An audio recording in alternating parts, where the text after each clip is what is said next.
fresh paint, new carpet, private pool, close to Tyndall. Let's take a look.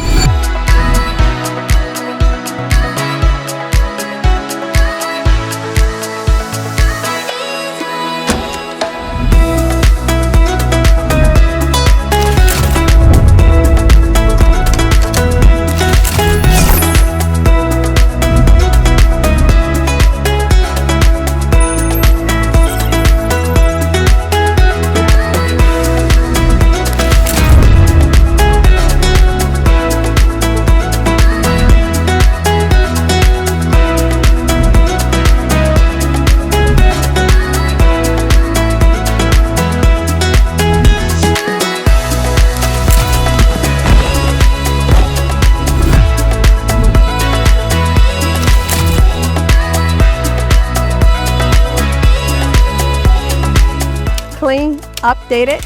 Call me if you're ready to jump into this home in Callaway Point.